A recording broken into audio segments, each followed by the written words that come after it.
Ամեն ինչ էլ լսում եմ, ռոքել եմ շատ սիրում, փոփել եմ լսում, բայց ամենաշատը որ ինձ ուղեղիս նյարդերը մասաժարեց դա չորնի մետախումներ։ Ձեզ հետ հանդիպել եմ Երևանում։ Հա, մանկական երկաթուղուց են որ հարցրեցի։ Այդ տղա դու ես, այ կորոնան ես։ 2004 թվականից էր թե 3 թվականից Ծիրանի փառատոնը սկսեց, ես ոչ մի ֆիլմ բաց չեմ թողել։ Տարբեր արվեստագետների հետ շփվելով դու ինքդ էլ զարգանում ես, մտնում ես այդ աշխարհի կանոնների մեջ, տեսնես լավ, ինչա թաքնված տողատակերի տակ։ Իմ սմարթֆոնից օգտվում եմ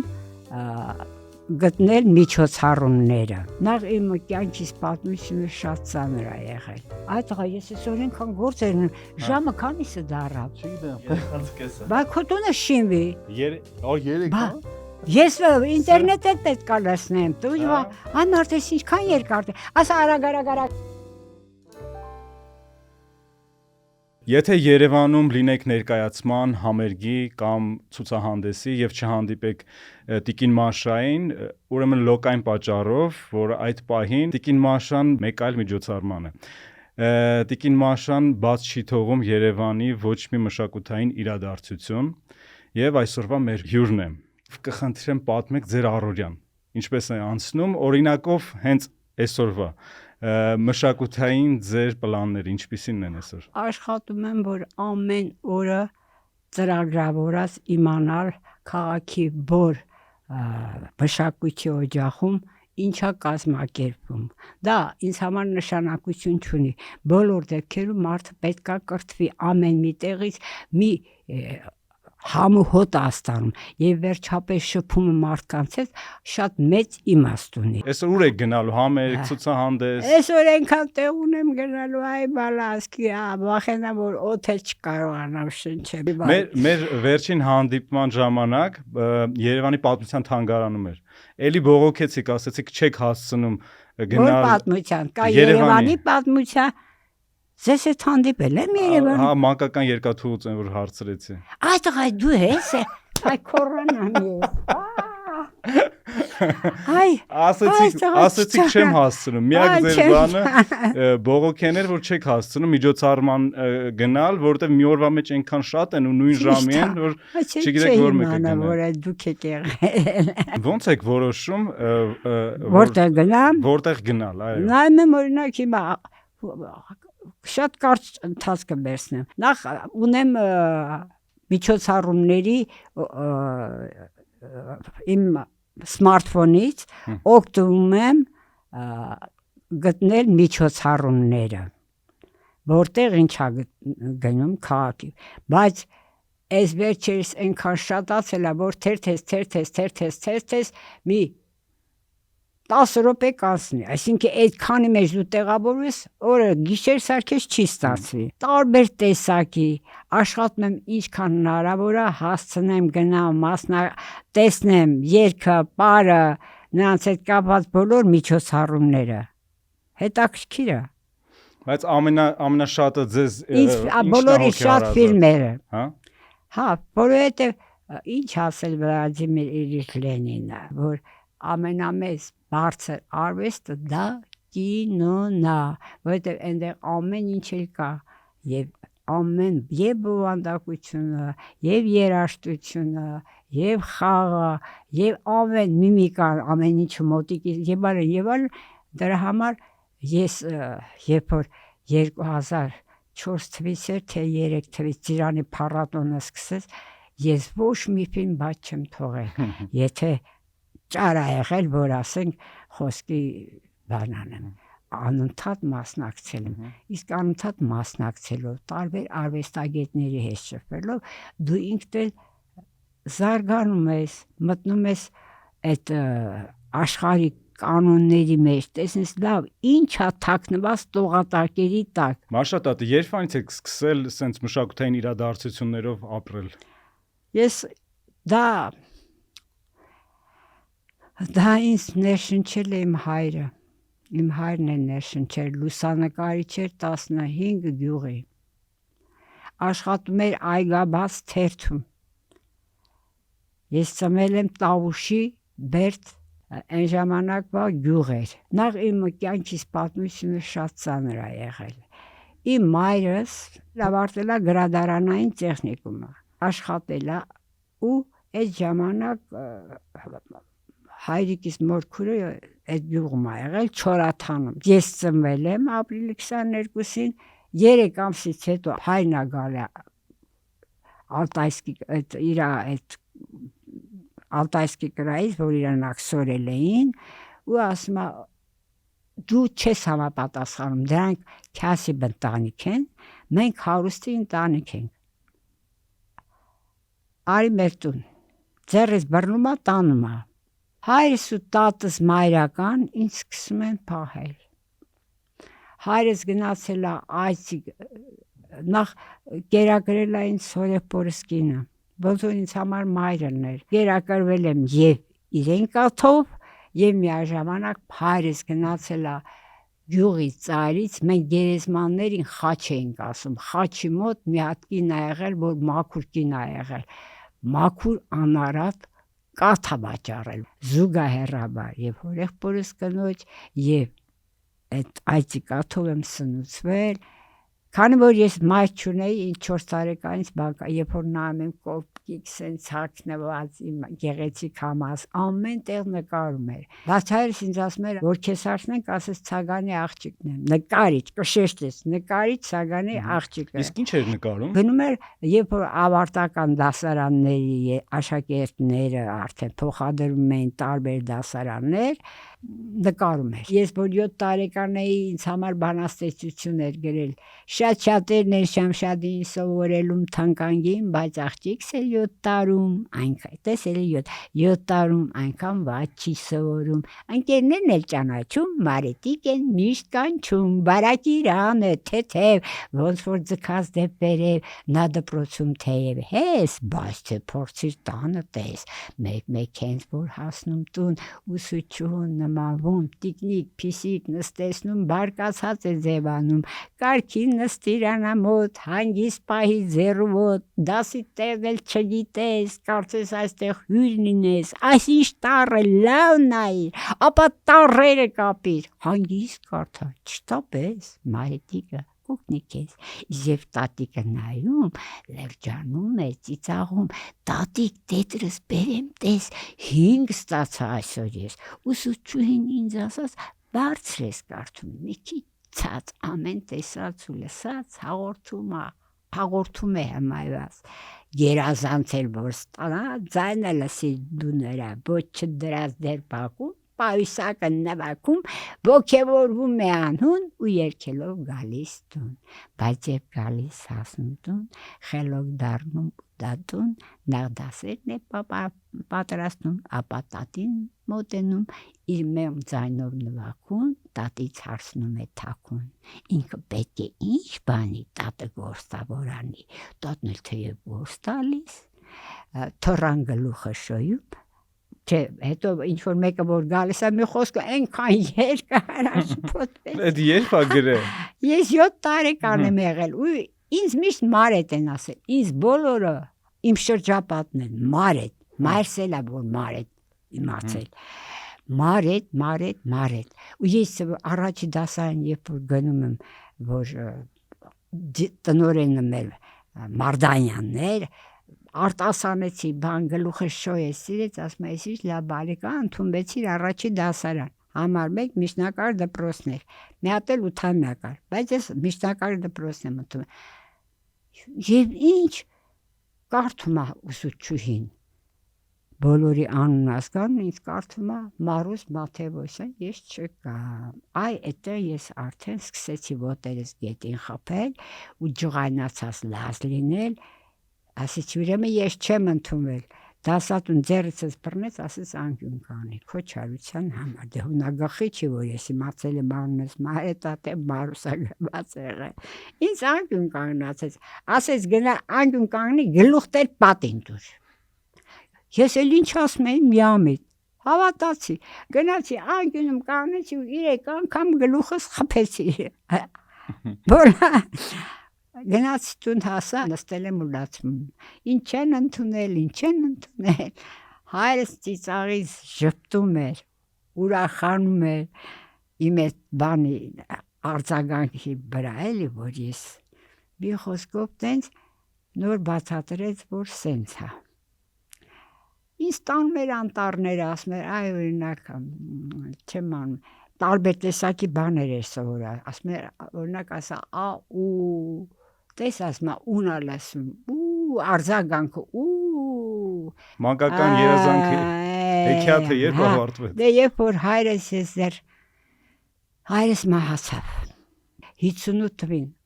10 տարեկան չեմ եղել, դեկտեմբերի 16-ին է մահացել։ Դե հոր մայից հետո եթե հորեղբայրս 4 երեխա ուներ, 4 տղա ուներ, չնայած մեզ թոշակավորեցին ինձ ու տատիս, իմ հորեղբորս կինը նրանց տրեխներ կհագցներ, իսկ ինձ կուլտուրական կալոշներ էր առնում։ Ինքը մորից էլ լավ էր, Աստղիկ, Մելիքյան Աստղիկ, որ անչափ հոգատարություն իմ շուրջը, իր երեխեքին, ասում են դուք տղեկ եք, ինքն է կարևոր, ինձ խաբելով են բերել, ես Սարում էի տատիս հետ, Սարից ինձ կանչում են, ասում են իր մայրը եկել է ուզում է տեսնի, տատիս ասում է ուղարկի հորեղբայրս, բերեցին դրանք ինձ պրպրացին, խաբեցին, թե տանեմ քեզ քաղաք, Երևանը չես տեսել, ման կգաս ու էլի կգնաս, բայց բանից պարզվեց հորեղբայրս նախապես մորս հետ համաձայնեցված, միջնակարգ դպրոցի իմ թղթերը հանելա, ես 5-րդ դասարան էի, պետք է գայի 6-րդ դասարան, պետք է սովորեի գործերս հանելա ու խաբեությունով մորս հետ ինձ բերեցին հասցրին, քեռուս աղջիկներ էլ ունեին, նրանք էլ որ անդադ մեկը իմ հասակակից էր, որ այդ բանը, մի խոսքով, ինչ պատմություններ, ինչ լաց, ինչ բան, ինձ այդտեղ պահողը, որ ես մնացի, մորս աղբոր աղջիկը, Ժեյա Քալանթարյան, համալսարանում էր սովորում, միջև հիմա էլ աշխատում է, թեկնած հետո դոկտոր, մի խոսքով, չեմ ուզում, ամուսինը Վազգեն Գաբրելյան, դրանք, ես նա ինչ գրքեր կարդում էր, ես էլ էի կարդում այդ գրքերը, տեսնում էի, ինչ են կարդում, ես էլ էի կարդում, ու տենց, դրանից հետո ես շատ դժվար տարա, շատ, ու իրար հետ լեզու չէին գտնում, ես իմ մոր համար ոնց որ, չգիտեմ էլի, Վերցնով երեխուն կարող ավելի լավ նայեն, քան ինքը ինձ էր նայում։ Իսկ որ գյուղից եկա քաղաք, ինչ զգացողություն էր, դժվար էր այդ գյուղական բնության մոտ լինելուց հետո քաղաքային միջավայր։ Ինձ ուսումն էր հետաքրքրում, ուսումը, որ արդեն հասա, որ արդեն դացելուց 15 օր, տենց լացելուց հետո արդեն մի կերպ, արդեն էլ ճար չունեի, գնում էի պոստա, որ զանգեմ հորեղբորս, եկեք ինձ տարեք, եկեք չէր ստացում, մի խոսքով այդքան աղմուկից հետո ճարս կտրված, ասես դպրոցներ կան, մեկը համար 1 Ստեփան Շահումյանի դպրոցներ, Մաշտոցի պողոտայում, այն ժամանակ Ստալինի բան էր կոչվում, իսկ մյուսն էլ Կրուպսկայանվան թիվ 19 դպրոցներ, ցուցադրական դպրոցեր, թե Շահումյան, ասի չէ, պետք է ես գնամ լավ դպրոց ու գնացի այդ ցուցադրական դպրոցը, մեր Հայկ Ազոնին է տնօրենը, ամեն ինչ բան, շատ լավ էր, շատ լավ էր, մի խոսքով էդ էլ որ ավարտեցի, ես ուզում էի բժշկական ինստիտուտ տայի, որովհետև հայրս որ մահացել էր, ասում էի դառնամ բժշկուհի, որ օգնեմ մարդկանց, մարդիկ չմահանան, մահը ամենահավոր բանն է, էդ էի ուզում, բայց երբ որ շատ մեծ էր մրցույթը, բժշկական չտվեցի, բայց քանի որ բժշկականի քննությունները ու քիմիականի քննությունները նույն ձևի էին, տարա գործերս քիմիական տվեցի, ընդունվեցի օրգանական, ընդունվեցի ու հետո էլ օրգանական քիմիայի, բաժինը նախընտրեցի։ Ու երբ որ ես համասարանում սովորում էի, ինչն է, ես գլուխս կախեի, ես ամաչում էի տղեկին, նայեմ գլուխս սենց կա, մեկ է տեսնեմ մարտի 8-ի նախորյակներ, մեր մոտ թուրք է տղակար, Ալիև, Ռոմին Ալիև, և Ջնդոյան Ջամիլ, բաներ էլի, եզդի էր, մեկ է տեսնեմ մարտի 8-ի նախորյակին, լեկցիայի ստեդի վրա մեկը սենց նիվիձիմկա դրեց, նիվիձիմկան գիտեք, չէ ինչն է, մազակա, հա, սենց նայեցի, ամաչում եմ գլուխս բարս, ասում եմ ինչ, մեկ է սենց որ բարս ասեցի աչքերը, վերցրա,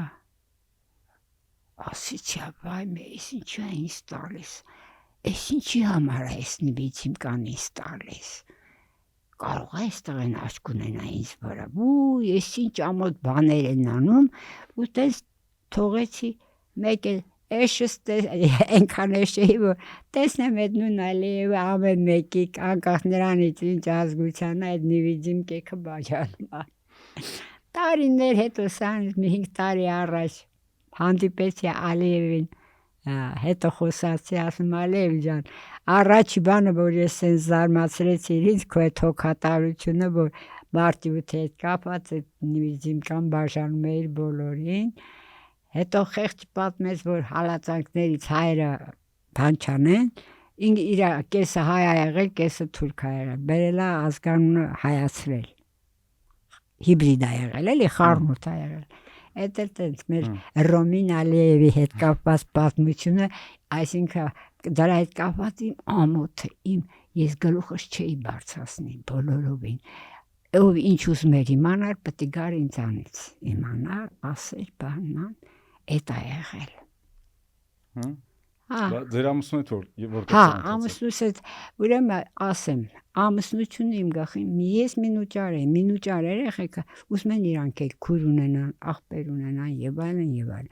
Ովքեր ինձ տեսան, դեռևս 8-րդ դասարանում, որ ստեղ սովորում էի, վայ ասում էին, ես ինչ համեստ աղջիկը, մեկը աղբերը Մոսկվայում էր սովորում ասպիրանտ, այդ մարդուն ուղարկել էր այդ տղային, որ գա ինձ տեսնի, ինձ բանան էլի, մերս ընենց ճանապարհ դրեց, ինչքան եկան որ բանանեն, մերս ճանապարհեց սաղին, թե իր ամուսնանալու ժամանակը չի, աշխատում եմ, այս խեղճ աղջիկը ում բռնցնում է, մերը տշում քչում է, բայց ոնց ամուսնացաք, եկավ իր քրոջից, որ իմ տարիքի էր, բայց ամուսնացած էր, իր հետ եկել էր, խոսացին, բաման, սկսեց բաման, այս քույրը սկսեց բարեխոսել, բաման, աղբերս քեզ հա, մի խոսքով տենց էտա քույրը, բանը, հետո տարան իր աստուն, այս բանը սկեսրարը շատ հավանեց ինձ, այս սկեսուրս էլ դե ես առատաձեռն եմ եղել, ամեն ինչը ձեռս տանում էի, նվիրում էի, ինստիտուտի աշխատանքից գալիս էի, օգնում էի իրանց ամեն ինչում, ամանները գնում էի, տեսնում սենց կույտերով, անում, մաքրում, դնում, էտա տես խելքիս կպան ու 30-ին դեկտեմբերի ամուսնացա, 30 տարեկանում, 30 տարեկանում, դեկտեմբերի 30-ին 78 թվականին, երկու տղա ունեցա, երկու տղեկս ինձ համար աշխարհ էին, դեր տղես, երկու տղես ընդունվեցին 97 թվականին ընդունվեցին ինստիտուտ, մեկը կուլտուրայի ֆակուլտետը մանկավարժական ինստիտուտի, այս մեկն էլ կոնսերվատորիայում էր, փոքր տղես, մանկավարժական ինստիտուտի կուլտուրայի ֆակուլտետի վերջի կուրսից ընկերը կանչեց, տղիս ուղարկեցի 2001 թվականի հունվարի 21-ին, Այդ մայրաքաղաքում ապրում Օհայոյի։ Միշտ տղես է գնաց Համբուրգ։ Երեխեքից միշտ տարել եմ Հայ ֆիլհարմոնիան այն ժամանակ ամեն ձեով երեխեքին էլի կրթում էի։ Ամենտեղ տարել եմ։ Իսկ առավել եւս երբ որ Լորիս Ճգնաբորյանը եկել էր երեխեքիս հետ գնում էինք, նստում էինք, ամբողջում էինք Լորիս Ճգնաբորի դիրիժորությամբ իր տարբեր տեսակի սիմֆոնիաները։ Ամեն ինչ էլ լսում եմ, ռոքել եմ շատ սիրում, փոփել եմ լսում, բայց ամենաշատը որ ինձ ուղեղից նյարդերը մասաժարեց դա չորնի մետալ խումներ։ Այսինքն ժանրային սահմանափակում չունեք, դասական, ամեն ինչի լավը թող լավ լինի։ Այսօր հիմա ուր եք գնալու եք։ Այդ աղա ես այսօր այնքան գործեր ունեմ, ժամը քանիսը դարավ։ Չգիտեմ։ Բա քո տունը շինվի։ 3 Բա ես ինտերնետը պետք է լսնեմ։ Դու այն մարդես ինչքան երկար է։ Ասա արագ։ Մշակույթը զարգանում է Հայաստանում, որ sense հետևում եք։ Դու հետ ես մնում։ Այդտեղ ու դատա զուգարաններում քիչ մնաց միջոցառումներ կազմակերպել։ Էն ինչ է ուզում։ Տեղ ու դաթար չկա աշխարհի բարբեր բա, տեղից գալիս են, հա գալիս։